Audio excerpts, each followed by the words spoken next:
അസ്സലാമു അലൈക്കും. നമസ്കാരം.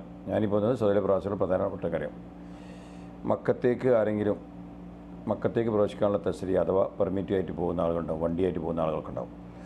ഹജ്ജിനല്ല, ഹജ്ജിൻ്റെ പെർമിറ്റല്ല, മക്കത്തേക്ക് പ്രവേശിക്കാനുള്ള തസ്രിയ. അപ്പോൾ അതുമായിട്ട് പോകുന്ന ആളുകളുണ്ടെങ്കിൽ നിങ്ങൾ വണ്ടിയായിട്ട് പോകുന്ന സമയത്ത് നിങ്ങളുടെ വണ്ടിയുടെ ഉള്ളിൽ ഡിക്കിയിലോ അല്ലെങ്കിൽ വണ്ടിയുടെ ഉള്ളിലൊക്കെ പഴയ ഉംറ തുണി ഉണ്ടെങ്കിൽ അത് എടുത്ത് മാറ്റണം. അല്ല, ഉംറ തുണി അതിലുണ്ടെങ്കിൽ നിങ്ങൾ കൊണ്ടുപോകാൻ പാടില്ല. ചില ആളുകൾ എന്ത് ചെയ്യും, ഉംറ തുണി അതിൽ വെക്കും. കാരണം ചിലപ്പം വണ്ടിൻ്റെ ഡാഷ്ബോർഡുമേ ഇരിക്കാനൊക്കെ വെക്കും ചില ആളുകളൊക്കെ. അതുകൊണ്ട് പഴയ ഉംറ തുണിയൊക്കെ ഉണ്ടെങ്കിൽ എടുത്ത് മാറ്റുക, എന്നിട്ട് മക്കത്തേക്ക് പോകാൻ പാടുള്ളൂ. കാരണം അവിടെ നിന്ന് ചെക്ക് ചെയ്ത് കഴിഞ്ഞാൽ നിങ്ങളെ പിടിക്കപ്പെട്ടാൽ നിങ്ങളെ അവിടുന്ന് ഫിംഗർ എടുക്കും, പിന്നെ ഭീമമായ ഫൈന് കയറും. 3 ആളെ ഇപ്പോൾ പിടിച്ച്, ഒന്നെൻ്റെ സുഹൃത്താണ്, അവന് വാണിംഗ് കൊടുത്ത് വിട്ടു. അപ്പോൾ അതുകൊണ്ട് മക്കത്തേക്ക് പ്രവേശിക്കാനുള്ള പെർമിറ്റ് പോകുന്ന ആളുകളുണ്ടെങ്കിൽ നിങ്ങളുടെ വണ്ടിയിൽ ഉംറ തുണി ഉണ്ടെങ്കിൽ അത് എടുത്ത് മാറ്റുക. ഒക്കെ മറക്കണ്ട. ഇത് സംശയം വിളിക്കാം. അസ്സലാമു അലൈക്കും.